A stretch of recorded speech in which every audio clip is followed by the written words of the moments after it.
कहते हैं जो भी श्रद्धा से भगवान शिव की यह पवित्र कथा सुन लेता है, उसके जीवन की सारी पीड़ाएं अपने आप समाप्त हो जाती हैं। कर्ज, बीमारी, दुख, दरिद्रता सब कुछ जैसे धुएं की तरह गायब हो जाता है। लेकिन क्या सच में ऐसा होता है? आज मैं आपको सुनाने जा रहा हूँ एक ऐसे युवक की सच्ची पौराणिक कथा जिसने हार मान ली थी जिंदगी से, और सिर्फ एक सोमवार की शिव कथा ने उसकी तकदीर ही बदल दी। वीडियो को अंत तक जरूर देखिए, क्योंकि हो सकता है अगला चमत्कार आपके साथ हो। एक सावन का पहला सोमवार था।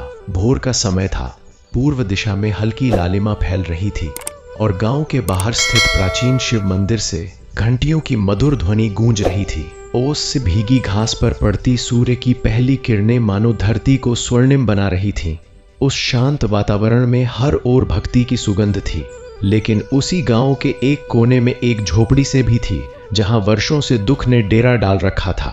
उस झोपड़ी में एक गरीब ब्राह्मण रहता था। नाम था हरिदत्त। जन्म से ब्राह्मण था, पर भाग्य से निर्धन। न खेत, न धन, न सहारा। दिन भर गांव में पूजा पाठ कर जो थोड़ा अन्न मिलता, उसी से वह और उसकी वृद्ध पत्नी गुजारा करते। कई कई दिन तो ऐसे गुजर जाते जब चूल्हा भी नहीं जलता। फिर भी हरिदत्त के चेहरे पर शिकायत नहीं, बस भगवान का नाम रहता। वह कहता, जो कुछ भी है वही प्रभु की इच्छा है। हर सोमवार वह सुबह सुबह नदी से जल भरकर मंदिर जाता और शिवलिंग पर चढ़ाता। उसके पास दूध, दही, घी या मिठाई नहीं होती थी, केवल एक लोटा जल और 3 बेलपत्र। गांव के अमीर लोग उसका मजाक उड़ाते, इतने से भगवान क्या प्रसन्न होंगे। लेकिन हरिदत्त मुस्कुराकर कहता, भोलेनाथ भाव के भूखे हैं, भोग के नहीं। और वह सच्चे मन से भगवान शिव का नाम जपता रहता। एक दिन परिस्थिति और कठिन हो गई। घर में अन्न का एक दाना भी नहीं बचा। पत्नी भूख से कमजोर होकर खाट पर लेट गई। हरिदत्त का हृदय टूट गया, पर उसने विश्वास नहीं छोड़ा। उसने सोचा कि आज सोमवार है, पहले पूजा करूंगा, फिर कुछ काम ढूंढूंगा। खाली पेट ही वह जल लेकर मंदिर पहुंच गया। उस दिन मंदिर लगभग सुनसान था। उसने कांपते हाथों से जल चढ़ाया और रो पड़ा। उसकी आंखों से बहते आंसू ही उसकी सच्ची भेंट बन गए। वह बोला, प्रभु, मैंने कभी आपसे कुछ नहीं मांगा, पर आज मेरी पत्नी की भूख देखी नहीं जाती। अगर मेरी भक्ति सच्ची है तो मेरी लाज रख लीजिए। इतना कहकर वह मंदिर की सीढ़ियों पर बैठ गया। तभी अचानक तेज हवा चली, दीपक की लौ लहराई और घंटी अपने आप बज उठी। हरिदत्त ने आंखें खोली तो लगा जैसे पूरा मंदिर प्रकाश से भर गया हो। उसके भीतर एक अजीब शांति उतर आई, जैसे किसी ने उसके सिर पर करुणा से हाथ रख दिया हो। पूजा के बाद वह गांव की ओर लौट रहा था कि रास्ते में उसे एक बुजुर्ग साधु मिले। साधु ने मुस्कुराकर कहा, बेटा, तुम बहुत थके हुए लगते हो। हरिदत्त ने आदर से प्रणाम किया। साधु ने अपनी झोली से अनाज, फल और कुछ सिक्के निकालकर उसे दे दिए और बोले, यह प्रसाद है, स्वीकार करो। हरिदत्त ने मना किया, पर साधु ने जोर देकर कहा, यह तुम्हारे लिए ही है। जब उसने सिर उठाया तो साधु वहां से गायब थे। चारों ओर केवल हवा बह रही थी। हरिदत्त समझ गया कि यह कोई साधारण व्यक्ति नहीं था। घर पहुंचकर जब उसने पत्नी को भोजन कराया तो उसकी आंखों में आंसू आ गए। उसी दिन से जैसे चमत्कारों की श्रृंखला शुरू हो गई। गांव के जमींदार ने उसे मंदिर का स्थायी पुजारी बना दिया। रोज का अन्न मिलने लगा। लोगों का सम्मान बढ़ गया। जो लोग उसका मजाक उड़ाते थे, वही अब आशीर्वाद लेने आने लगे। हरिदत्त को समझ आ गया कि भगवान देर से देते हैं, पर जब देते हैं तो झोली भर देते हैं। समय बीतता गया, पर हरिदत्त का स्वभाव नहीं बदला। वह आज भी उसी विनम्रता से एक लोटा जल और बेलपत्र चढ़ाता था। वह सबको यही कहता, सोमवार की कथा और सच्ची श्रद्धा में इतनी शक्ति है कि पत्थर भी पिघल जाए।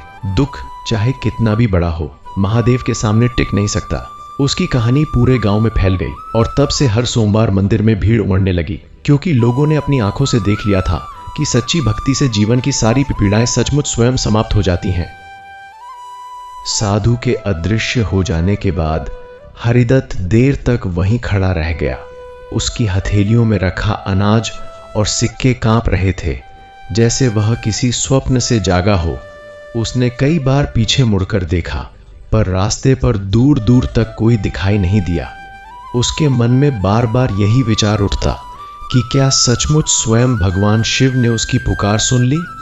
आंखों से अश्रुधारा बह निकली और वह वहीं मिट्टी पर बैठकर रो पड़ा। यह रोना दुख का नहीं, बल्कि वर्षों से जमा हुए बोझ के हल्का हो जाने का था। वह प्रसाद को सीने से लगाए घर की ओर दौड़ पड़ा। उस दिन उसे लगा कि जैसे पैरों में थकान ही नहीं रही, जैसे कोई अदृश्य शक्ति उसे आगे बढ़ा रही हो। रास्ते में पक्षियों की चहचहाट, हवा की सरसराहट और मंदिर की दूर से आती घंटियां उसे किसी दिव्य संकेत जैसी प्रतीत हो रही थीं। घर पहुंचते ही उसने पत्नी के सामने अनाज रख दिया। पत्नी ने आश्चर्य से पूछा कि यह सब कहां से आया, क्योंकि सुबह तो घर में एक दाना भी नहीं था। हरिदत्त ने सारी घटना बताई तो उसकी पत्नी की आंखें भी श्रद्धा से भर गईं। दोनों ने पहले उस अन्न को भगवान का प्रसाद मानकर दीप जलाया, फिर भोजन बनाया। कई दिनों बाद उनके घर से रोटी की सुगंध उठी थी। साधारण सा दलिया और सूखी रोटी भी उन्हें अमृत से कम नहीं लगी। खाते खाते हरिदत्त की पत्नी बोली, आज मुझे विश्वास हो गया कि भक्ति कभी व्यर्थ नहीं जाती। उस रात दोनों ने पेट भर भोजन किया और वर्षों बाद चैन की नींद सोए। हरिदत्त को स्वप्न में एक उज्जवल प्रकाश दिखाई दिया, जिसमें कोई करुणामय स्वर कह रहा था, डर मत, मैं तेरे साथ हूँ। वह घबराकर उठा तो उसके हृदय में अद्भुत शांति थी। अगली सुबह वह पहले से अधिक उत्साह के साथ मंदिर पहुंचा। उसने झाड़ू लगाई, सीढ़ियां धोईं, शिवलिंग पर जल चढ़ाया और भजन गाने लगा। उसकी आवाज में ऐसी सच्चाई थी कि जो भी सुनता ठहर जाता। गांव के कुछ लोग जो पहले उसका मजाक उड़ाते थे, आज उसे अलग दृष्टि से देखने लगे। तभी गांव के जमींदार मंदिर आए। उन्होंने देखा कि मंदिर पहले से कहीं अधिक स्वच्छ और सजीव लग रहा है। पूछने पर पता चला कि हरिदत्त रोज बिना किसी स्वार्थ के सेवा करता है। जमींदार उसके पास आए और बोले, पंडित जी, आज से आप ही इस मंदिर की पूजा संभालिए। हम आपको हर महीने अन्न और दक्षिणा देंगे। यह सुनकर हरिदत्त के हाथ जुड़ गए। उसने कहा, मैं तो केवल सेवा करता हूँ, यह सब प्रभु की कृपा है। पर जमींदार ने आग्रह किया और उसी दिन से उसकी आजीविका का स्थायी साधन बन गया। समय बीतने लगा और हर सोमवार मंदिर में भक्तों की संख्या बढ़ने लगी। हरिदत्त कथा सुनाता, भजन करता और लोगों को समझाता कि भगवान को धन से नहीं, भाव से प्रसन्न किया जा सकता है। उसकी वाणी में अनुभव की सच्चाई थी, इसलिए लोग ध्यान से सुनते। वह अपनी कहानी छिपाता नहीं था, बल्कि सबको बताता कि किस तरह उसने भूख, अपमान और निराशा झेली, पर विश्वास नहीं छोड़ा। उसकी बातें सुनकर कई दुखी लोग रो पड़ते। कोई बीमार बच्चे के लिए प्रार्थना न करता, कोई कर्ज से मुक्ति मांगता, कोई संतान सुख के लिए। हरिदत्त सबको यही कहता, पहले मन साफ करो, फिर भोलेनाथ का नाम लो। धीरे धीरे मंदिर आशा का केंद्र बन गया। जहां पहले सन्नाटा रहता था, अब वहां हर समय मंत्रोच्चार और घंटियों की ध्वनि गूंजती रहती। एक दिन गांव में भयंकर सूखा पड़ गया। खेतों में दरारें पड़ गईं, कुएं सूखने लगे और पशु पक्षी तक पानी को तरसने लगे। लोग घबरा गए। कुछ ने गांव छोड़ने की तैयारी कर ली। तब सब हरिदत्त के पास आए और बोले, पंडित जी, अब क्या होगा? हरिदत्त ने शांत स्वर में कहा, घबराओ मत, जब संकट बड़ा होता है तब भगवान की कृपा भी बड़ी होती है। उसने सबको सोमवार को सामूहिक शिव कथा और रुद्राभिषेक करने को कहा। गांव वालों ने मिलकर जल इकट्ठा किया, बेलपत्र लाए और पूरी श्रद्धा से पूजा की। कथा के दौरान हरिदत्त की आवाज कांप रही थी, पर विश्वास अटल था। उसने हाथ उठाकर प्रार्थना की, प्रभु, यह आपका गांव है, अपने बच्चों को बचा लीजिए। उसी शाम अचानक आकाश में बादल घिर आए और रात भर से वर्षा हुई कि सूखी धरती तृप्त हो गई। लोग इसे चमत्कार मानने लगे और हरिदत्त की भक्ति की चर्चा दूर दूर तक फैल गई। अब लोग उसे केवल गरीब ब्राह्मण नहीं, बल्कि संत समान मानने लगे थे। दूर दराज के गांवों से लोग उसके दर्शन करने आते। कोई फल लाता, कोई वस्त्र, कोई धन, पर हरिदत्त सब कुछ मंदिर और जरूरतमंदों में बांट देता। उसने अपनी झोपड़ी वैसी ही रखी जैसे पहले थी। पत्नी ने कई बार कहा कि अब हम अच्छा घर बना लें, पर हरिदत्त हंसकर कहता, जिसने भूख में साथ दिया वही झोपड़ी मेरे लिए महल है। उसकी विनम्रता देखकर लोग और प्रभावित होते। वह बच्चों को पढ़ाता, बुजुर्गों की सेवा करता और हर दुखी को धैर्य देता। उसके जीवन का उद्देश्य केवल सेवा और भक्ति रह गया था। एक रात जब वह मंदिर में अकेला बैठा जप कर रहा था, उसे फिर वही दिव्य प्रकाश दिखाई दिया। इस बार उसे स्पष्ट अनुभव हुआ कि कोई अलौकिक उपस्थिति उसके सामने है। वातावरण में चंदन की सुगंध फैल गई, घंटी अपने आप बजने लगी और उसका मन समाधि में डूब गया। उसे लगा जैसे स्वयं महादेव मुस्कुराकर उसे आशीर्वाद दे रहे हों। भीतर से आवाज आई, हरिदत्त, तूने कभी अपने लिए कुछ नहीं मांगा, इसलिए आज से तेरे गांव में कभी अभाव नहीं होगा। वह भूमि पर दंडवत गिर पड़ा। जब आंखें खुली तो सब सामान्य था, पर उसके हृदय में अटूट विश्वास की ज्योति जल उठी थी। उस दिन के बाद सचमुच गांव में कभी अकाल या बड़ी विपत्ति नहीं आई। वर्षों बाद जब हरिदत्त वृद्ध हो गया, उसके बाल सफेद हो चुके थे और शरीर कमजोर पड़ गया था, तब भी वह सोमवार को जल चढ़ाना नहीं भूलता था। लोग उसे सहारा देकर मंदिर तक ले जाते, बच्चे उसके चरण छूते और उसकी कथा सुनते। वह मुस्कुराकर कहता, मैंने जीवन में यही सीखा है कि दुख भाग्य नहीं, परीक्षा है और भक्ति उसका उत्तर। एक सुबह पूजा करते करते उसने शांत भाव से आंखें बंद की और वहीं बैठा बैठा प्रभु नाम में लीन हो गया। गांव वालों ने देखा कि उसके चेहरे पर अद्भुत मुस्कान थी, जैसे किसी प्रिय से मिलन हो गया हो। तब से हर सोमवार लोग उसकी स्मृति में कथा सुनते हैं और विश्वास करते हैं कि सच्चे मन से की गई शिव भक्ति आज भी जीवन की सारी पीड़ाएं स्वयं समाप्त कर देती है, जैसे उस गरीब ब्राह्मण के जीवन से अंधकार सदा के लिए मिट गया था। उस दिन के बाद गांव में एक अजीब सी शांति छा गई थी, पर वह शांति उदासी की नहीं बल्कि किसी दिव्य उपस्थिति की थी। हरिदत्त के देह त्यागने के बाद भी लोगों को लगता था कि वह कहीं गया नहीं है, बस दिखाई देना बंद हो गया है। मंदिर की सीढ़ियों पर बैठकर जहां वह जप किया करता था, वहां आज भी चंदन और बेलपत्र की हल्की सुगंध महसूस होती थी। सोमवार की भोर होते ही बिना किसी के छुए घंटी हौले से बज उठती, दीपक की लौ अपने आप प्रज्वलित हो जाती और वातावरण में वही पवित्रता भर जाती जो उसके जीवन काल में हुआ करती थी। गांव के बुजुर्ग कहते, यह सब उसी की भक्ति का प्रभाव है जिसने अपने प्राण तक प्रभु चरणों में अर्पित कर दिए। बच्चे उस स्थान को प्रणाम करते और महिलाएं वहां दीप जलाकर अपने परिवार की सुख शांति की कामना करती। धीरे धीरे हरिदत्त की कथा केवल एक व्यक्ति की कहानी न रहकर पूरे गांव की आस्था बन गई। कुछ महीनों बाद पास के नगर से एक व्यापारी उस गांव में आया। उसका नाम सोमेश था। वह धनवान तो बहुत था, पर मन से अत्यंत दुखी। व्यापार में घाटा, परिवार में कलह और रोगों ने उसे अंदर से तोड़ दिया था। किसी ने उसे बताया कि इस गांव में सोमवार की शिव कथा सुनने से असंभव भी संभव हो जाता है। पहले तो उसने विश्वास नहीं किया, पर निराशा इंसान से सब कुछ करवा देती है। वह भी एक सोमवार मंदिर पहुंच गया। वहां उसने देखा कि सैकड़ों लोग शांत भाव से बैठे कथा सुन रहे हैं, जैसे किसी अदृश्य शक्ति के आकर्षण से खींचे चले आए हों। मंदिर में स्थापित शिवलिंग के सामने दीपों की पंक्तियां जल रही थीं और सब मिलकर भगवान शिव का नाम जप रहे थे। सोमेश ने पहली बार अपने भीतर एक अनजानी शांति का अनुभव किया। उसे लगा कि धन से नहीं, भक्ति से मन तृप्त होता है। कथा शुरू हुई तो गांव के एक वृद्ध ब्राह्मण ने हरिदत्त के जीवन का वर्णन करना आरंभ किया। कैसे उसने भूख, अपमान और अभाव में भी भगवान का नाम नहीं छोड़ा, कैसे केवल एक लोटा जल चढ़ाकर उसने प्रभु को प्रसन्न कर लिया और कैसे उसकी सच्ची श्रद्धा ने पूरे गांव का भाग्य बदल दिया। सोमेश यह सब सुनकर स्तब्ध रह गया। उसे अपने जीवन की शिकायतें छोटी लगने लगी।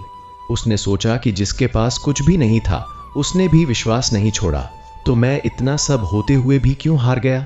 उसकी आंखों से आंसू बहने लगे। पहली बार उसने सिर झुकाकर प्रार्थना की, प्रभु मुझे सही रास्ता दिखाइए।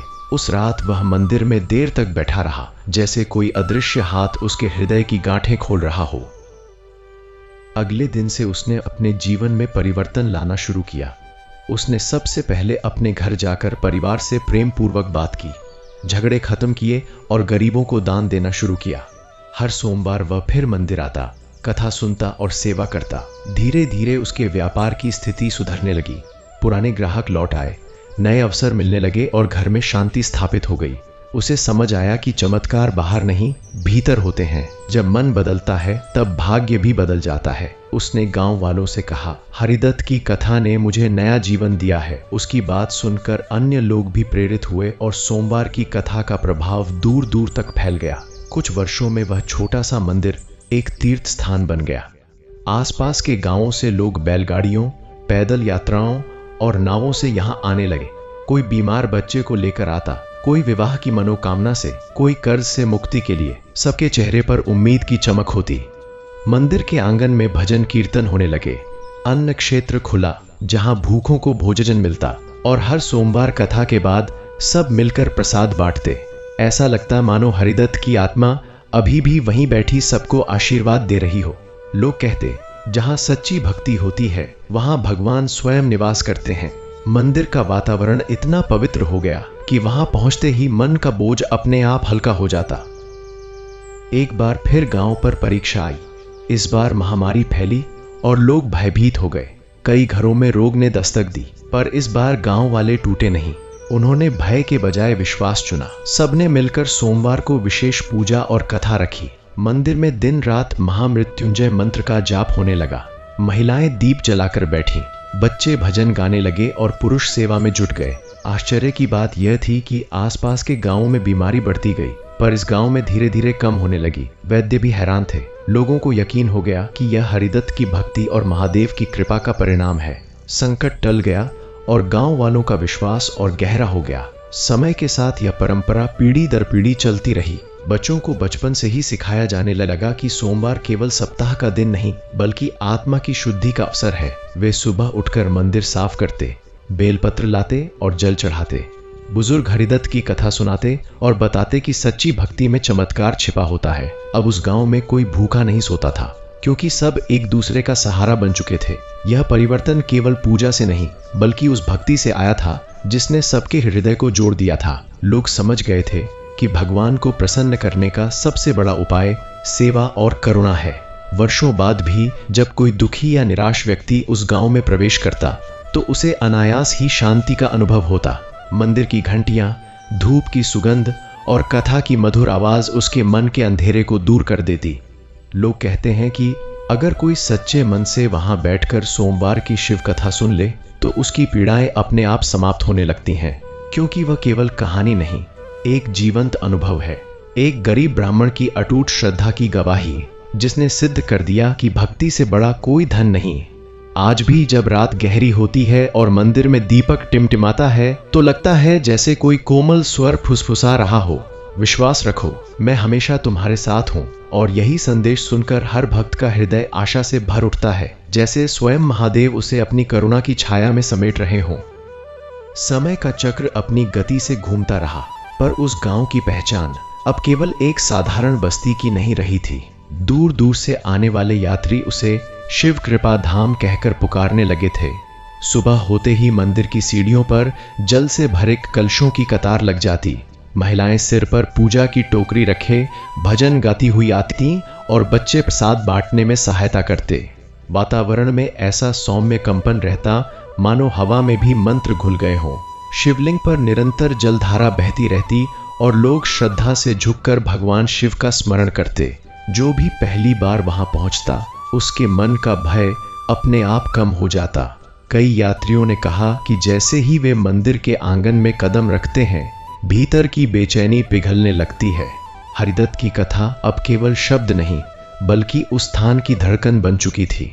इसी दौरान एक युवा विधवा जिसका नाम गौरी था, अपने छोटे पुत्र के साथ वहां आई।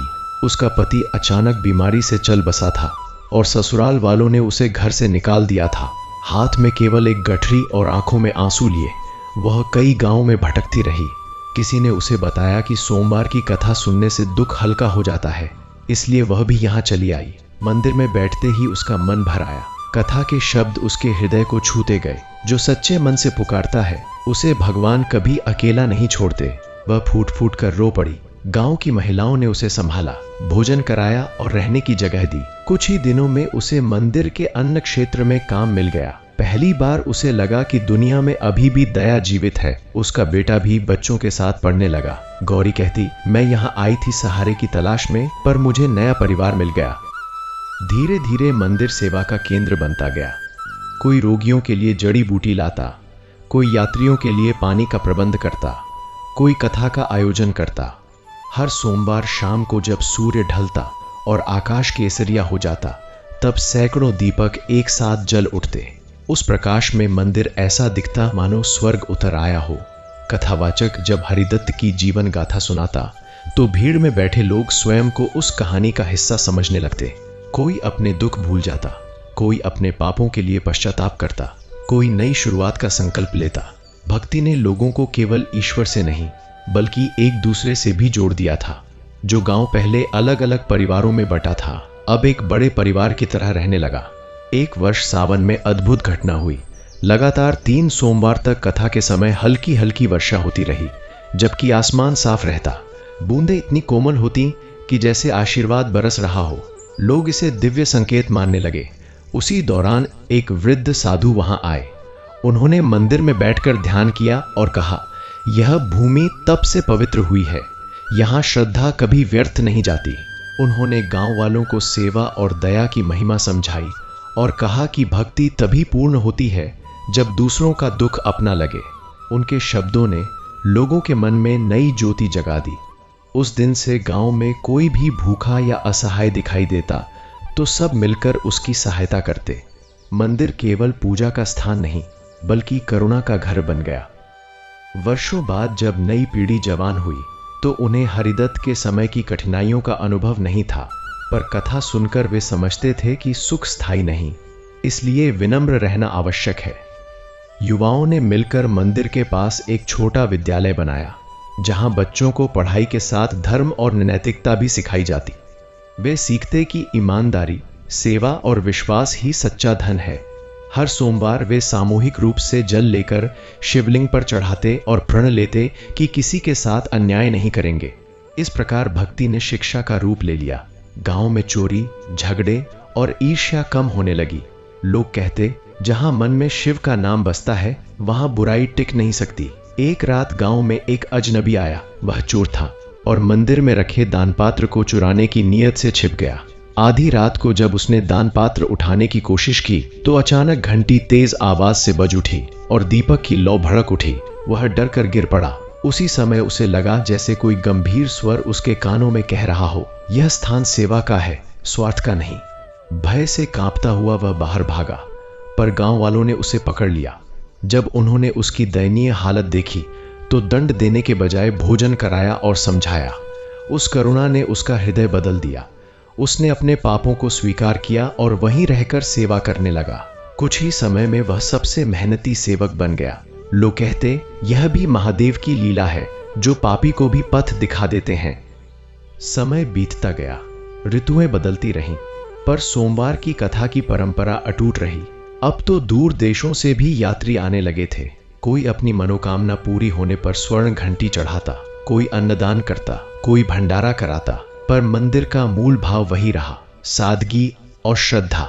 कथा के अंत में सब एक स्वर में हर हर महादेव बोलते तो ऐसा लगता मानो पर्वत भी गूंज उठे हों। कई लोगों ने अपने जीवन के चमत्कार साझा किए। किसी की बीमारी ठीक हुई, किसी का खोया परिवार मिला, किसी का व्यवसाय चला, पर सब कहते, असल चमत्कार मन का बदलना है। यही संदेश हरिदत्त की विरासत था। आज भी जब सावन का पहला सोमवार आता है तो पूरा गांव दीपों से जगमगा उठता है। बच्चे फूलों की वर्षा करते हैं, महिलाएं भजन गाती हैं और बुजुर्ग कथा सुनाते हैं। रात के अंतिम पहर में जब सब शांत हो जाता है तब केवल मंदिर की घंटी की हल्की ध्वनि और जल की बूंदों की टप टप सुनाई देती है। उसी सन्नाटे में हर भक्त महसूस करता है कि कोई अदृश्य करुणामय शक्ति उसके सिर पर हाथ रख रही है, और तब सबके हृदय से एक ही प्रार्थना निकलती है, हे महादेव, जैसे आपने उस गरीब ब्राह्मण की लाज रखी वैसे ही हमें भी अपनी शरण में रखना।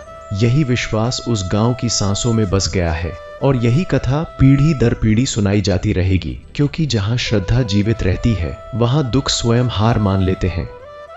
समय की धारा बहती रही, पर उस गांव का वातावरण जैसे किसी अदृश्य वरदान से सुरक्षित था।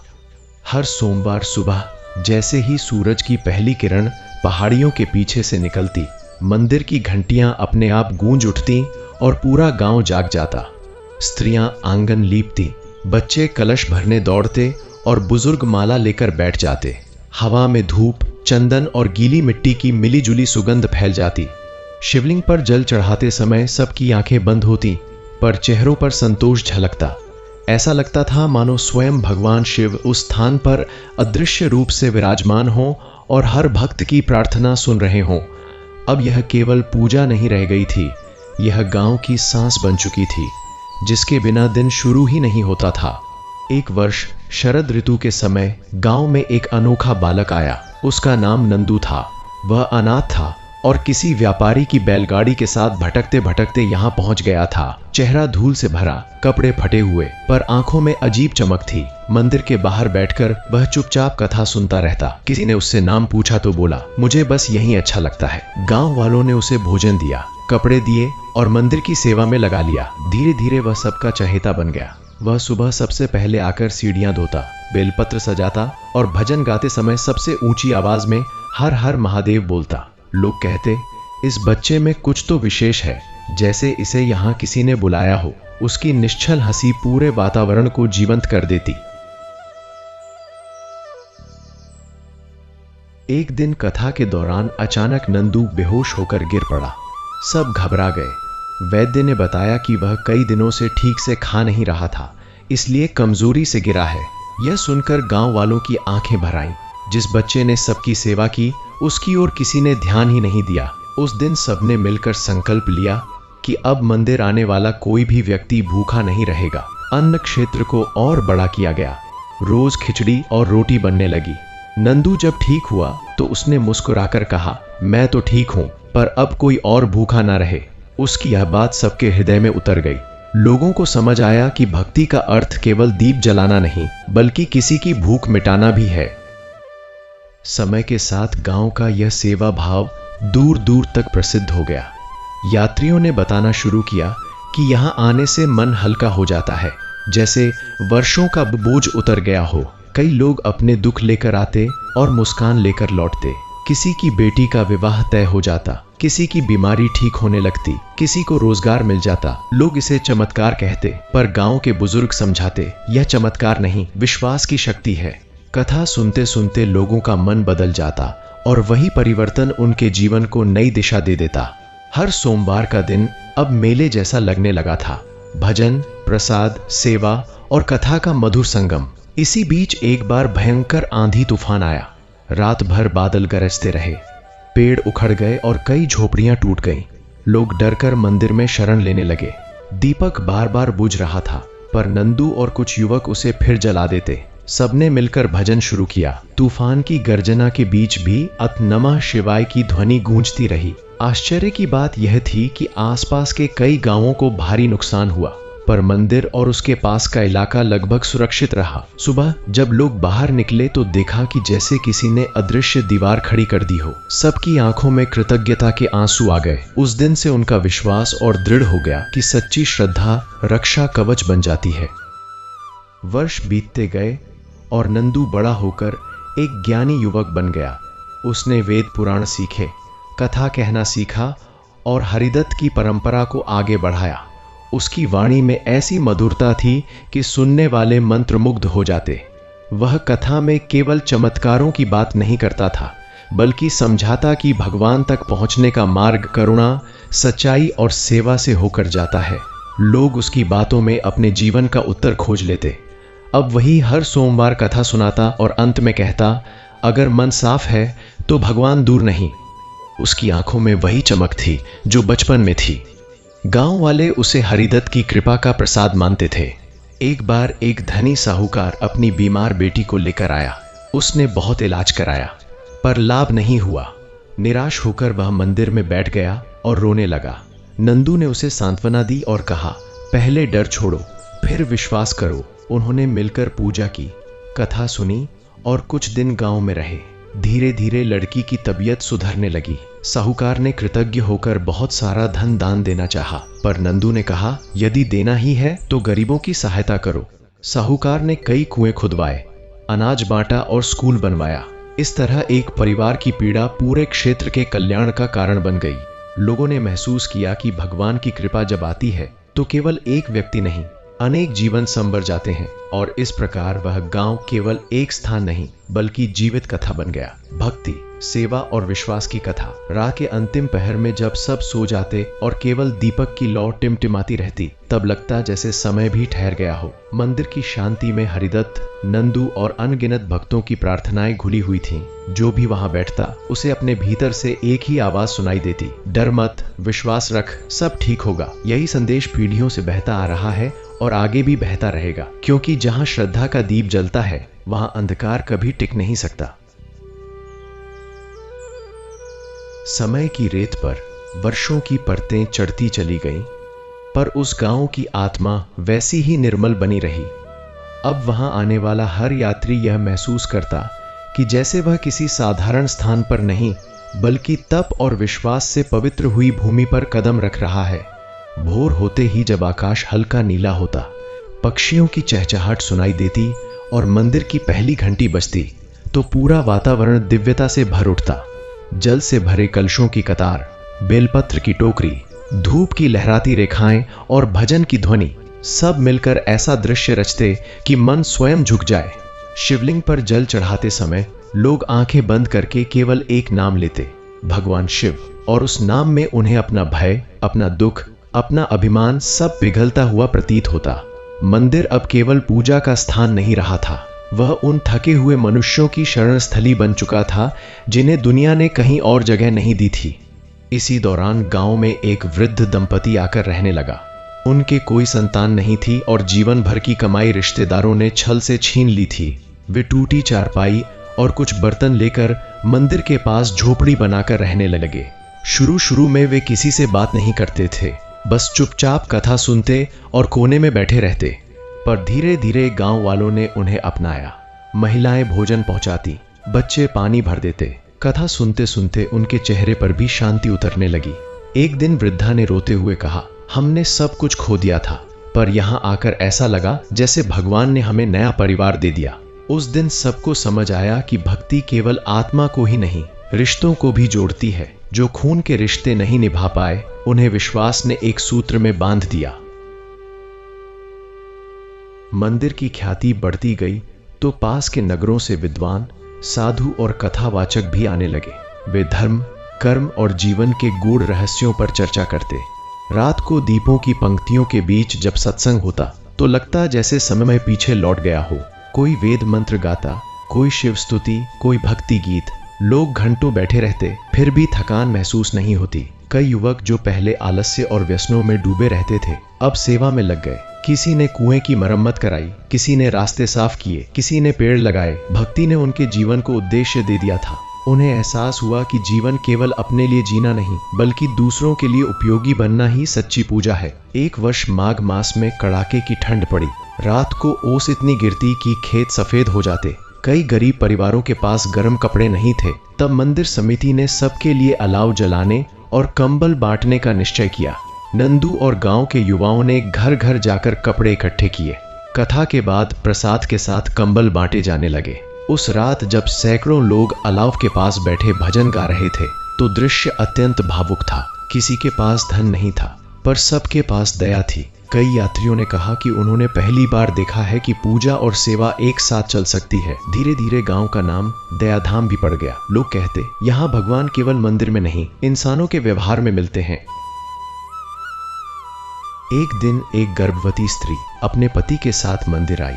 उसका प्रसव समय निकट था और मार्ग में ही उसकी पीड़ा बढ़ गई। गांव वालों ने तुरंत उसे मंदिर के पास वाले कक्ष में लिटाया, दाइयों को बुलाया और सबने प्रार्थना शुरू कर दी। पूरी रात भजन चलता रहा। भोर होते होते बच्चे का जन्म हुआ। माँ और शिशु दोनों स्वस्थ थे। पति ने रोते हुए कहा, अगर हम यहाँ न आते तो न जाने क्या होता। उस बालक का नाम सबने मिलकर शिवांश रखा। ये घटना पूरे गांव के लिए प्रतीक बन गई कि जब मनुष्य मिलकर एक दूसरे का सहारा बनते हैं, तभी ईश्वर की कृपा उतरती है। उस दिन से हर सोमवार उस बच्चे को मंदिर में लाया जाता और वह घंटी बजाकर सबको मुस्कुराने पर मजबूर कर देता। सालों बाद जब नंदू स्वयं वृद्ध होने लगा, तो उसने गांव के बच्चों को कथा कहना सिखाना शुरू किया। वह कहता, कहानी केवल सुनाने के लिए नहीं, जीने के लिए होती है। बच्चे बारी बारी से शिव महिमा, हरिदत्त की तपस्या और गांव की परंपरा सुनाते। उन्हें देखकर लगता जैसे श्रद्धा की मशाल एक हाथ से दूसरे हाथ में जा रही है। अब किसी एक व्यक्ति पर निर्भरता नहीं रही थी, पूरा गांव ही कथा बन चुका था। हर घर में सोमवार को उपवास, दीपदान और कथा की परंपरा चल पड़ी। लोग अपने बच्चों को समझाते कि जीवन में चाहे कितनी भी कठिनाई आए, विश्वास मत छोड़ना। यही शिक्षा पीढ़ियों को संभालती रही। कभी कभी रात के गहरे सन्नाटे में जब हवा पेड़ों को छूती और घंटी हल्के से हिलती, तो कई लोगों को लगता जैसे मंदिर के आंगन में कोई अदृश्य साधु घूम रहा हो। कुछ कहते वह हरिदत्त की आत्मा है, कुछ कहते स्वयं महादेव की छाया।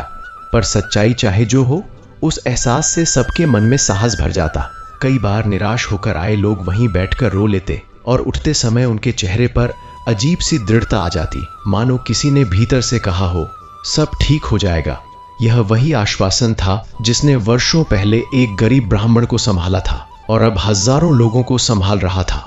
और इस प्रकार कथा आगे बढ़ती रही, न किसी अंत की ओर न किसी विराम की ओर, बल्कि एक सतत प्रवाह की तरह। हर सोमवार नई कहानी जुड़ जाती, नया चमत्कार जन्म लेता, किसी का दुख मिटता, किसी की आशा जागती। गांव का हर दीपक, हर घंटी, हर प्रार्थना उसी विश्वास का प्रतीक बन गई कि सच्ची श्रद्धा से की गई पुकार कभी अनसुनी नहीं जाती। लोग जब लौटते तो अपने साथ केवल प्रसाद नहीं बल्कि नया साहस लेकर जाते। यही उस भूमि का सबसे बड़ा वरदान था, भक्ति जो भय को हर ले, सेवा जो दूरी मिटा दे और विश्वास जो जीवन को प्रकाश से भर दे। और जब तक यह विश्वास जीवित है तब तक उस पावन स्थान की कथा चलती रहेगी, पीढ़ी दर पीढ़ी, हृदय से हृदय तक, जैसे स्वयं शिव की करुणा अनंत काल तक बहती रहती है। समय की धारा अनवरत बहती रही, पर उस पावन स्थल की महिमा जैसे हर दिन और प्रखर होती जाती थी। अब वहां आने वालों की संख्या इतनी बढ़ गई थी कि सोमवार को पूरा गांव किसी मेले जैसा दिखता।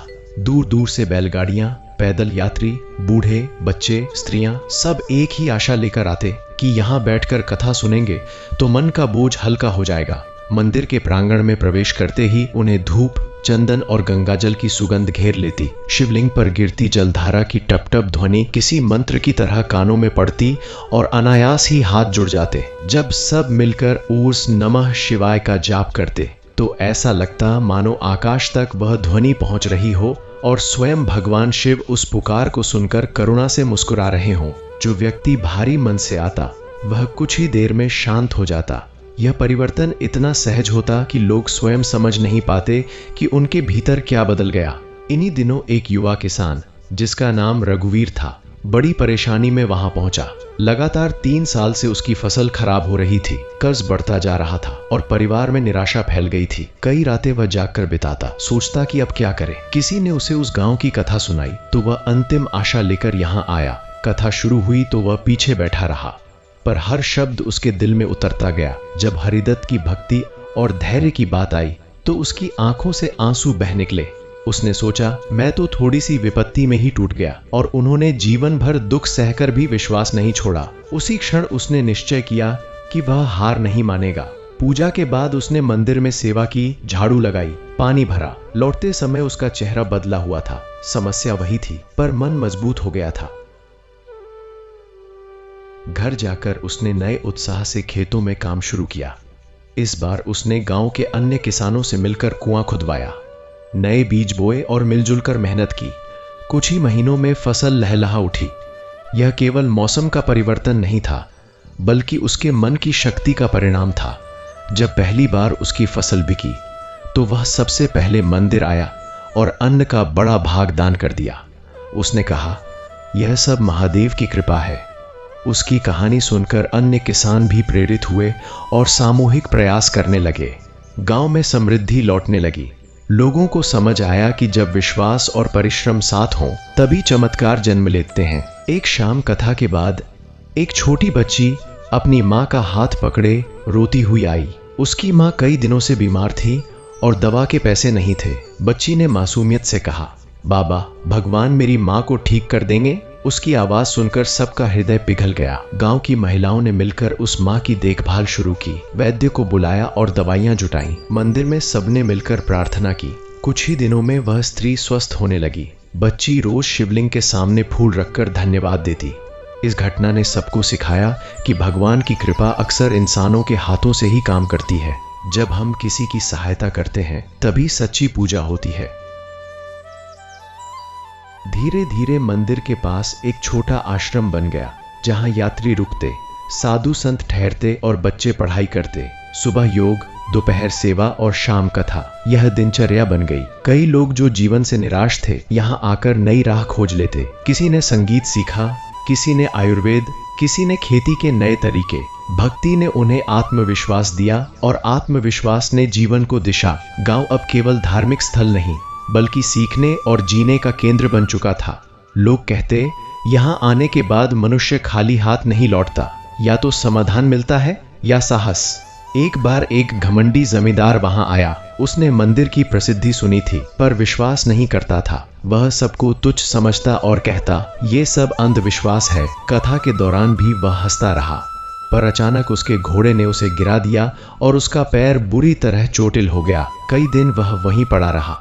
गांव वालों ने बिना भेदभाव उसकी सेवा की, दवा दी, भोजन कराया। उनके व्यवहार से उसका कठोर मन पिघल गया। उसने रोते हुए स्वीकार किया कि उसने जीवन भर केवल धन को ही भगवान माना। ठीक होने पर उसने अपनी जमीन का एक हिस्सा आश्रम के लिए दान कर दिया। उसने कहा, मुझे यहाँ इंसानियत मिली, वही सच्चा धर्म है। उसका परिवर्तन सबके लिए प्रेरणा बन गया। साल दर साल यह परंपरा गहरी होती गई। अब हर सोमवार केवल पूजा का दिन नहीं बल्कि उत्सव बन गया था। सुबह जलाभिषेक, दोपहर भंडारा और रात कथा कीर्तन। दीपों की पंक्तियां जब हवा में लहराती तो लगता जैसे तारे धरती पर उतर आए हों। बच्चे नृत्य करते, बुजुर्ग भजन गाते और महिलाएं प्रसाद बांटती। उस समय कोई अमीर गरीब नहीं रहता, सब केवल भक्त बन जाते। यह दृश्य देख कई यात्रियों की आंखें भर आती। उन्हें लगता कि यही तो वह संसार है जहां प्रेम और विश्वास सर्वोपरि है। और आज भी जब रात गहरी होती है और मंदिर में केवल एक दीपक टिमटिमाता रह जाता है, तब लगता है जैसे उस लौ में अनगिनत कथाएं जीवित हैं।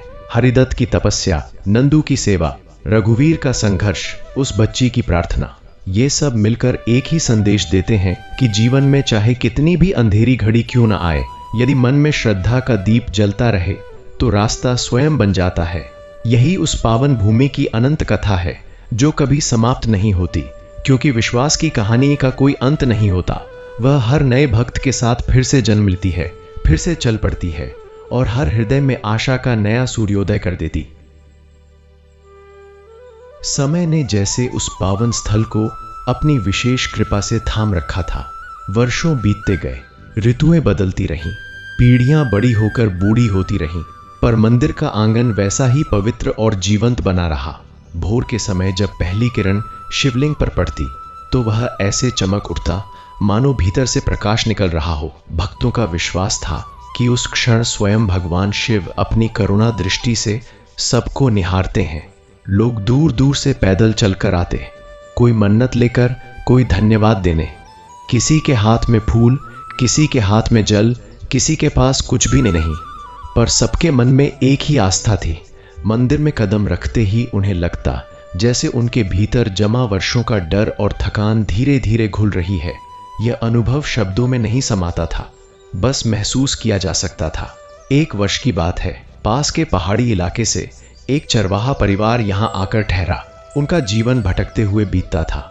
आज इस गांव, कल उस जंगल। उनके पास न स्थायी घर था, न कोई सहारा। जब वे सोमवार को कथा में बैठे तो पहली बार उन्होंने इतनी बड़ी सभा देखी जहां कोई भेदभाव नहीं था। कथा के दौरान जब सेवा और करुणा की महिमा बताई गई तो चरवाहे की वृद्ध मां रो पड़ी। उसने कहा, हमने जीवन भर केवल भटकना सीखा, पर यहाँ आकर लगा जैसे कोई अपना मिल गया। गांव वालों ने उन्हें रुकने का आग्रह किया। चरवाहे ने मंदिर की गायों की देखभाल शुरू की। उसकी पत्नी अन्न क्षेत्र में सेवा करने लगी। कुछ ही महीनों में उनका जीवन स्थिर हो गया। वे कहते, हमें भगवान नहीं, घर मिल गया। उस दिन सबको एहसास हुआ कि श्रद्धा केवल मन को ही नहीं, जीवन को भी ठिकाना दे देती है। इसी बीच गांव में एक नौजवान था, भीतर से विद्रोही, बाहर से कठोर। उसका नाम देव था। वह पूजा पाठ को व्यर्थ समझता और अक्सर कथा का मजाक उड़ाता। उसके मित्र उसे समझाते, पर वह हंसकर टाल देता। एक दिन उसकी मां अचानक बीमार पड़ गई। वैद्य ने जवाब दे दिया। असहाय होकर वह रात को मंदिर के कोने में बैठ गया। पहली बार उसके चेहरे पर अहंकार नहीं, भय था। कथा चल रही थी और शब्द उसके भीतर उतर रहे थे। जब सब मार्ग बंद हो जाएं, तब प्रभु का द्वार खुलता है। वह रो पड़ा। उसने हाथ जोड़कर प्रार्थना की। अगले दिन उसकी मां की तबीयत थोड़ी सुधरी, फिर धीरे धीरे ठीक होने लगी। देव का मन बदल गया। अब वही सबसे पहले आकर दीप जलाता, सेवा करता और दूसरों को समझाता कि विश्वास कमजोरी नहीं, शक्ति है। उसका परिवर्तन देख सब हैरान थे। गांव की प्रसिद्धि अब इतनी फैल चुकी थी कि हर पूर्णिमा को वहां भव्य भजन संध्या होने लगी। सैकड़ों दीपकों की रोशनी में मंदिर ऐसा लगता जैसे आकाश धरती पर उतर आया हो। ढोलक, मंजीरे और शंख की ध्वनि से पूरा वातावरण गूंजता। बच्चे नाचते, बुजुर्ग ताली बजाते और स्त्रियां मधुर स्वर में स्तुति गाती। उस समय कोई अपना दुख याद नहीं करता था। सब एक लय में बंध जाते, जैसे एक ही हृदय धड़क रहा हो। कई यात्री कहते कि उन्होंने पहली बार इतना निर्मल आनंद महसूस किया है। वहां न किसी को दिखावा करना था, न किसी से आगे बढ़ना था। सब केवल भक्त थे। यही समानता उस स्थान की सबसे बड़ी शक्ति थी। एक बार भयंकर गर्मी पड़ी, नदियां सूख गईं, तालाब खाली हो गए। लोग चिंतित थे कि कहीं फिर अकाल न आ जाए। तब मंदिर में सामूहिक प्रार्थना रखी गई। सबने मिलकर जल संरक्षण का कार्य भी शुरू किया। तालाब गहरे किए, कुओं की सफाई की पेड़ लगाए। कथा में बताया गया कि भगवान केवल चमत्कार नहीं करते, वे कर्म की प्रेरणा देते हैं। कुछ ही समय में बादल घिर आए और वर्षा हुई। पर इस बार लोग समझ गए थे कि केवल प्रार्थना नहीं, परिश्रम भी जरूरी है। उन्होंने इसे प्रभु की प्रेरणा माना। गांव पहले से अधिक सशक्त बन गया। अब वे संकट से डरते नहीं थे, मिलकर उसका सामना करते थे। धीरे धीरे मंदिर शिक्षा और सेवा का केंद्र बन गया। यहाँ बच्चों को केवल अक्षर ज्ञान नहीं, बल्कि संस्कार भी सिखाए जाते। उन्हें बताया जाता कि झूठ, लालच और घृणा मन को अंधकार में ले जाते हैं, जबकि सत्य, दया और भक्ति प्रकाश की ओर। छोटे छोटे बालक जब सा नमः शिवाय जपते तो बुजुर्गों की आंखें भर आती। उन्हें लगता कि आने वाली पीढ़ी सुरक्षित हाथों में है। कई युवक शहर छोड़कर गांव लौट आए और खेती, सेवा तथा अध्ययन में लग गए। उन्होंने कहा, जहां मन को शांति मिले वही सच्ची समृद्धि है। यह परिवर्तन देखकर आसपास के गांव भी प्रेरित होने लगे। समय का पहिया और आगे बढ़ा। नंदू भी अब बहुत वृद्ध हो चुका था। उसके बाल सफेद हो गए थे, पर आंखों की चमक वही थी। एक शाम कथा कहते कहते उसने कहा, याद रखना, मंदिर पत्थरों से नहीं बनता, भक्तों के विश्वास से बनता है। यह उसके जीवन का अंतिम उपदेश था। उसी रात वह शांत भाव से ध्यान में बैठा और प्रभु नाम जपते जपते लीन हो गया। पूरे गांव ने उसे पिता समान सम्मान दिया, पर किसी ने शोक नहीं मनाया, क्योंकि सबको विश्वास था कि वह अब भी यहीं है। घंटी की ध्वनि में, दीपक की लौ में, हर प्रार्थना में उसकी स्मृति ने लोगों को और अधिक एकजुट कर दिया। और आज भी जब सोमवार की सुबह होती है तो वही परंपरा जीवित हो उठती है। नए चेहरे आते हैं, पुरानी कथाएं दोहराई जाती हैं, नए चमत्कार जन्म लेते हैं। कोई दुख लेकर आता है, कोई धन्यवाद लेकर जाता है। मंदिर का दीपक लगातार जलता रहता है, जैसे आशा का प्रतीक। और हर भक्त के हृदय में एक ही विश्वास गूंजता है, जब तक श्रद्धा जीवित है तब तक जीवन में अंधकार स्थायी नहीं हो सकता। क्योंकि जहां भक्ति का प्रकाश होता है वहां स्वयं महादेव की करुणा बहती है, और उस करुणा के आगे संसार की हर पीड़ा स्वयं समाप्त हो जाती है। समय की धारा अनवरत बहती रही, पर उस पावन स्थल की महिमा जैसे हर दिन और प्रखर होती जाती थी। अब वहां आने वालों की संख्या इतनी बढ़ गई थी कि सोमवार को पूरा गांव किसी मेले जैसा दिखता। दूर दूर से बैलगाड़ियां, पैदल यात्री, बूढ़े, बच्चे, स्त्रियां सब एक ही आशा लेकर आते कि यहां बैठकर कथा सुनेंगे तो मन का बोझ हल्का हो जाएगा। मंदिर के प्रांगण में प्रवेश करते ही उन्हें धूप, चंदन और गंगाजल की सुगंध घेर लेती। शिवलिंग पर गिरती जलधारा की टप टप ध्वनि किसी मंत्र की तरह कानों में पड़ती और अनायास ही हाथ जुड़ जाते। जब सब मिलकर ऊर्स नमः शिवाय का जाप करते तो ऐसा लगता मानो आकाश तक वह ध्वनि पहुंच रही हो और स्वयं भगवान शिव उस पुकार को सुनकर करुणा से मुस्कुरा रहे हों। जो व्यक्ति भारी मन से आता वह कुछ ही देर में शांत हो जाता। यह परिवर्तन इतना सहज होता कि लोग स्वयं समझ नहीं पाते कि उनके भीतर क्या बदल गया। इन्हीं दिनों एक युवा किसान, जिसका नाम रघुवीर था, बड़ी परेशानी में वहां पहुंचा। लगातार 3 साल से उसकी फसल खराब हो रही थी, कर्ज बढ़ता जा रहा था और परिवार में निराशा फैल गई थी। कई रातें वह जागकर बिताता, सोचता कि अब क्या करे। किसी ने उसे उस गांव की कथा सुनाई तो वह अंतिम आशा लेकर यहाँ आया। कथा शुरू हुई तो वह पीछे बैठा रहा, पर हर शब्द उसके दिल में उतरता गया। जब हरिदत्त की भक्ति और धैर्य की बात आई तो उसकी आंखों से आंसू बह निकले। उसने सोचा, मैं तो थोड़ी सी विपत्ति में ही टूट गया। और उन्होंने जीवन भर दुख सहकर भी विश्वास नहीं छोड़ा। उसी क्षण उसने निश्चय किया कि वह हार नहीं मानेगा। पूजा के बाद उसने मंदिर में सेवा की, झाड़ू लगाई, पानी भरा। लौटते समय उसका चेहरा बदला हुआ था। समस्या वही थी, पर मन मजबूत हो गया था। घर जाकर उसने नए उत्साह से खेतों में काम शुरू किया। इस बार उसने गांव के अन्य किसानों से मिलकर कुआं खुदवाया, नए बीज बोए और मिलजुल कर मेहनत की। कुछ ही महीनों में फसल लहलहा उठी। यह केवल मौसम का परिवर्तन नहीं था, बल्कि उसके मन की शक्ति का परिणाम था। जब पहली बार उसकी फसल बिकी, तो वह सबसे पहले मंदिर आया और अन्न का बड़ा भाग दान कर दिया। उसने कहा, यह सब महादेव की कृपा है। उसकी कहानी सुनकर अन्य किसान भी प्रेरित हुए और सामूहिक प्रयास करने लगे। गांव में समृद्धि लौटने लगी। लोगों को समझ आया कि जब विश्वास और परिश्रम साथ हों, तभी चमत्कार जन्म लेते हैं। एक शाम कथा के बाद एक छोटी बच्ची अपनी माँ का हाथ पकड़े रोती हुई आई। उसकी माँ कई दिनों से बीमार थी और दवा के पैसे नहीं थे। बच्ची ने मासूमियत से कहा, बाबा, भगवान मेरी माँ को ठीक कर देंगे। उसकी आवाज सुनकर सबका हृदय पिघल गया। गांव की महिलाओं ने मिलकर उस माँ की देखभाल शुरू की, वैद्य को बुलाया और दवाइयां जुटाई। मंदिर में सबने मिलकर प्रार्थना की। कुछ ही दिनों में वह स्त्री स्वस्थ होने लगी। बच्ची रोज शिवलिंग के सामने फूल रखकर धन्यवाद देती। इस घटना ने सबको सिखाया कि भगवान की कृपा अक्सर इंसानों के हाथों से ही काम करती है। जब हम किसी की सहायता करते हैं, तभी सच्ची पूजा होती है। धीरे धीरे मंदिर के पास एक छोटा आश्रम बन गया, जहां यात्री रुकते, साधु संत ठहरते और बच्चे पढ़ाई करते। सुबह योग, दोपहर सेवा और शाम कथा, यह दिनचर्या बन गई। कई लोग जो जीवन से निराश थे, यहां आकर नई राह खोज लेते। किसी ने संगीत सीखा, किसी ने आयुर्वेद, किसी ने खेती के नए तरीके। भक्ति ने उन्हें आत्मविश्वास दिया और आत्मविश्वास ने जीवन को दिशा। गांव अब केवल धार्मिक स्थल नहीं, बल्कि सीखने और जीने का केंद्र बन चुका था। लोग कहते, यहाँ आने के बाद मनुष्य खाली हाथ नहीं लौटता, या तो समाधान मिलता है या साहस। एक बार एक घमंडी जमींदार वहां आया। उसने मंदिर की प्रसिद्धि सुनी थी, पर विश्वास नहीं करता था। वह सबको तुच्छ समझता और कहता, ये सब अंधविश्वास है। कथा के दौरान भी वह हंसता रहा, पर अचानक उसके घोड़े ने उसे गिरा दिया और उसका पैर बुरी तरह चोटिल हो गया। कई दिन वह वहीं पड़ा रहा। गांव वालों ने बिना भेदभाव उसकी सेवा की, दवा दी, भोजन कराया। उनके व्यवहार से उसका कठोर मन पिघल गया। उसने रोते हुए स्वीकार किया कि उसने जीवन भर केवल धन को ही भगवान माना। ठीक होने पर उसने अपनी जमीन का एक हिस्सा आश्रम के लिए दान कर दिया। उसने कहा, मुझे यहाँ इंसानियत मिली, वही सच्चा धर्म है। उसका परिवर्तन सबके लिए प्रेरणा बन गया। साल दर साल यह परंपरा गहरी होती गई। अब हर सोमवार केवल पूजा का दिन नहीं, बल्कि उत्सव बन गया था। सुबह जलाभिषेक, दोपहर भंडारा और रात कथा कीर्तन। दीपों की पंक्तियां जब हवा में लहराती, तो लगता जैसे तारे धरती पर उतर आए हों। बच्चे नृत्य करते, बुजुर्ग भजन गाते और महिलाएं प्रसाद बांटती।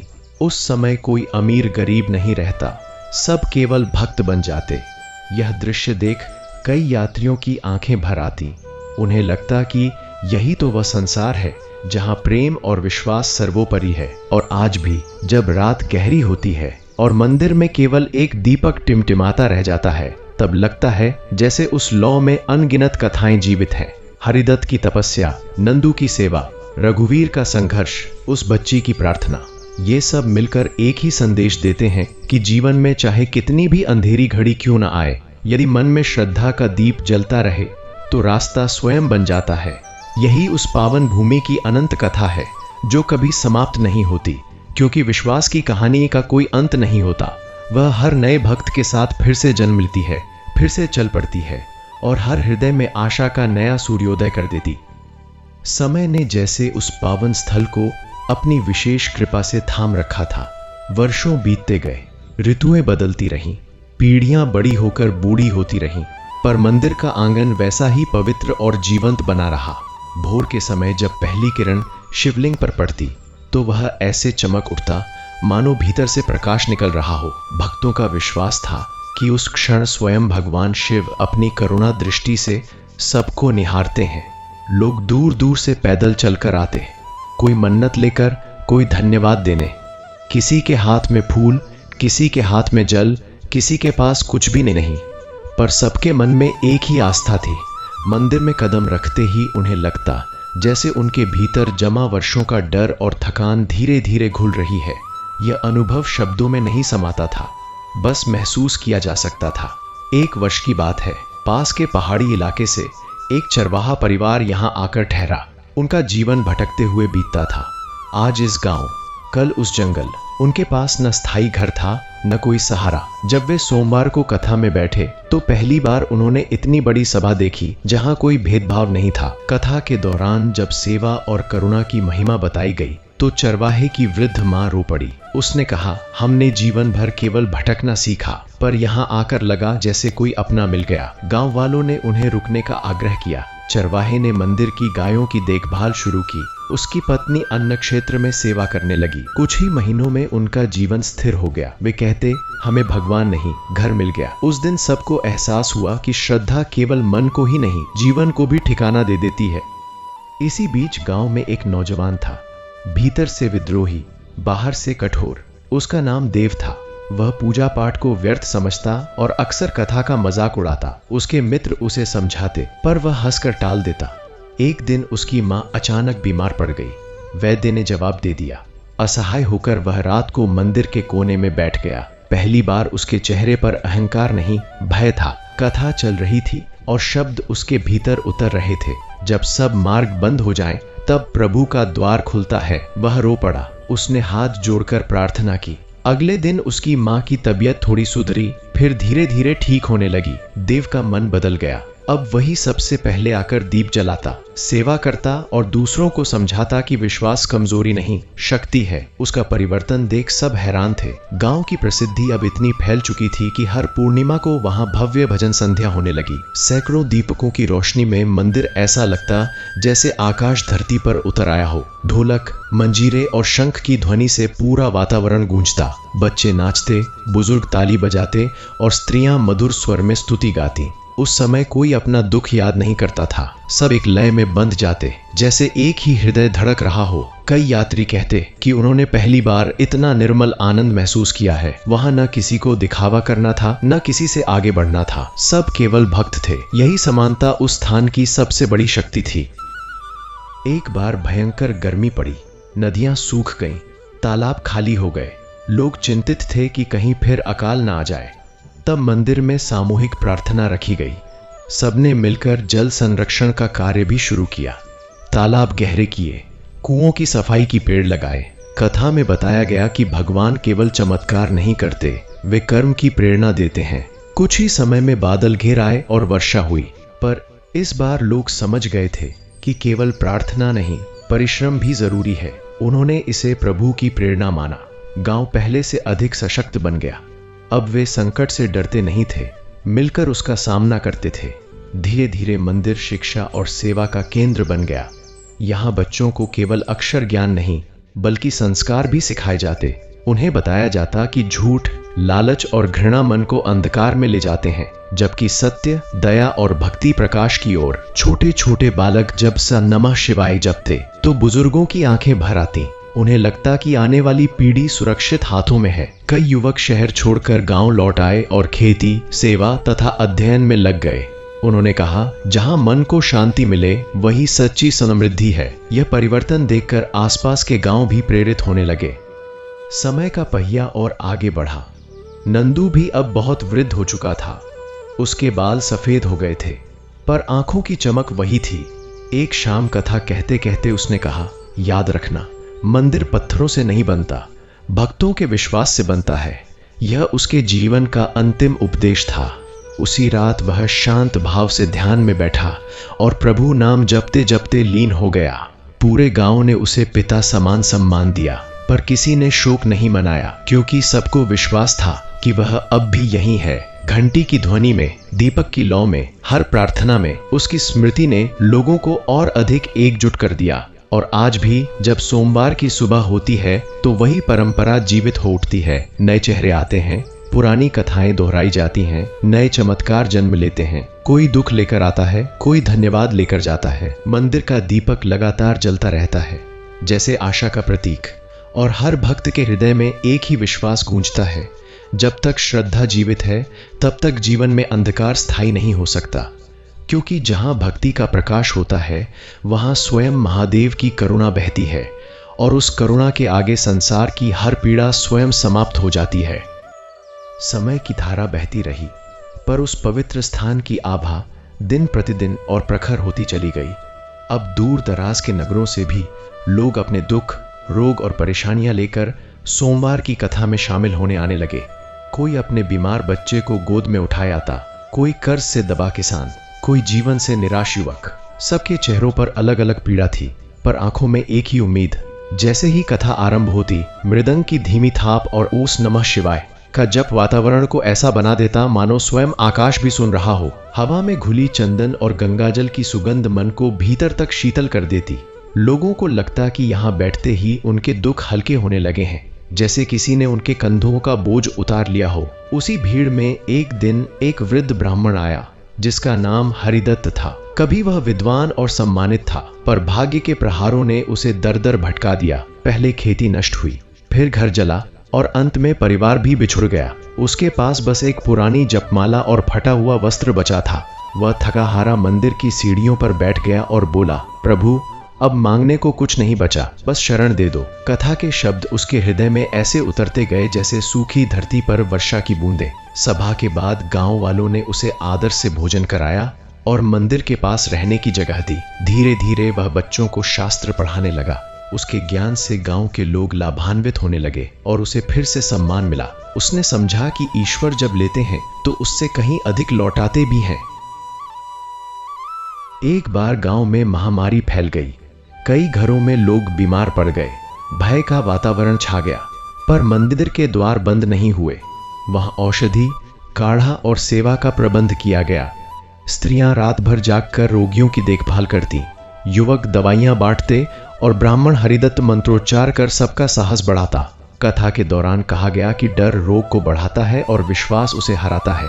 धीरे धीरे लोग स्वस्थ होने लगे। इस कठिन समय में गांव ने एक परिवार की तरह एक दूसरे का साथ दिया। सबने अनुभव किया कि भक्ति केवल पूजा तक सीमित नहीं, बल्कि संकट में खड़े रहकर सेवा करना ही सच्ची आराधना है। कुछ महीनों बाद श्रावण मास आया।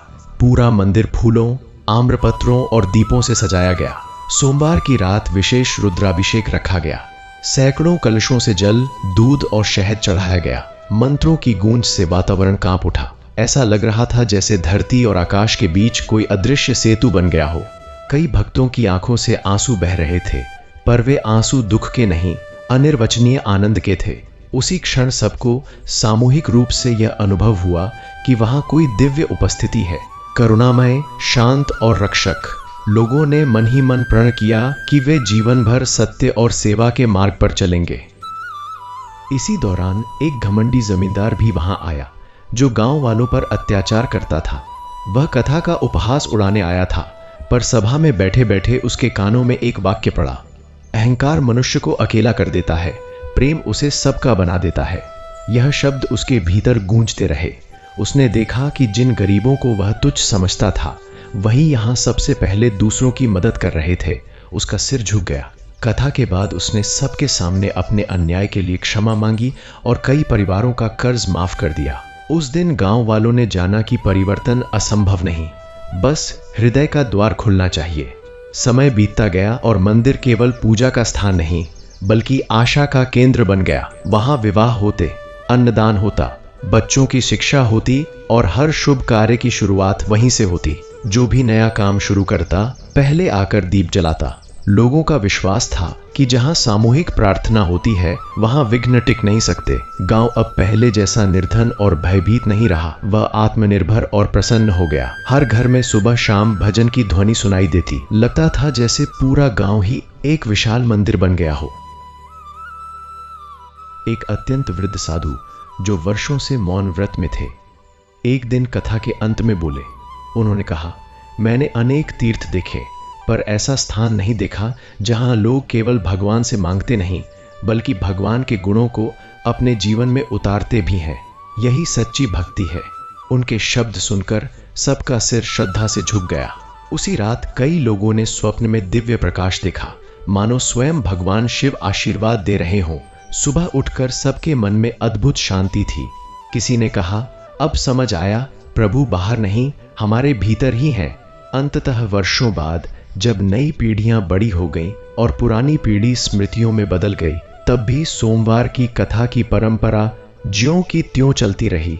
मंदिर की घंटियां आज भी उसी तरह बजती हैं, दीपक उसी तरह जलते हैं और श्रद्धालु उसी विश्वास से आते हैं कि यहां आकर उनकी पीड़ा हल्की हो जाएगी। उस गांव की पहचान अब धन या वैभव से नहीं, बल्कि उसकी करुणा और भक्ति से होती है। लोग कहते हैं, जो सच्चे मन से यहां आता है वह खाली नहीं लौटता, और सच भी यही है, क्योंकि जहां विश्वास, सेवा और प्रेम का संगम हो, वहां दुख टिक ही नहीं सकता। इसी आस्था के साथ कथा पूर्ण होती है कि भक्ति की ज्योति यदि हृदय में जलती रहे तो जीवन की हर अंधेरी रात स्वयं ही प्रभात में बदल जाती है। दर्शक बंधु, यह कथा भले ही शब्दों में यहां विराम लेती दिखाई दे, लेकिन सत्य यही है कि भक्ति और आस्था की धाराएं कभी रुकती नहीं। महादेव की कथाएं समय के साथ बहती रहती हैं और हर उस हृदय में जीवित रहती हैं जहां विश्वास की ज्योति जलती है और श्रद्धा का दीप टिमटिमाता है। आज की इस पावन कथा में हमने जाना कि कैसे भगवान शिव अपने भक्तों की परीक्षा लेकर उन्हें और अधिक मजबूत बनाते हैं, उनके भय को दूर करते हैं, उन्हें धैर्य और साहस का पाठ सिखाते हैं और अंत में उन्हें वही प्रदान करते हैं जिसके वे सच्चे मन से अधिकारी होते हैं। यदि इस कथा ने आपके मन को छुआ हो, आपको शांति और सकारात्मकता का अनुभव कराया हो, या आपके भीतर शिव नाम के प्रति प्रेम और श्रद्धा की एक नई लहर जागी हो, तो इस पुण्य संदेश को आगे बढ़ाना भी आपका कर्तव्य है। इस वीडियो को लाइक करें, चैनल सनातनी ज्ञान को सब्सक्राइब करें और बेल आइकन अवश्य दबाएं, क्योंकि ज्ञान बांटने से बढ़ता है और भक्ति सुनने से और गहरी होती है। हम जल्द ही फिर मिलेंगे एक नई कथा, नई सीख और महादेव की एक और दिव्य लीला के साथ। तब तक के लिए यही प्रार्थना है कि महादेव आपके जीवन से हर दुख, भय और बाधा दूर करें तथा आपके घर में सुख, शांति और समृद्धि का वास हो। हर हर महादेव। ए नमः शिवाय। जय सनातन धर्म।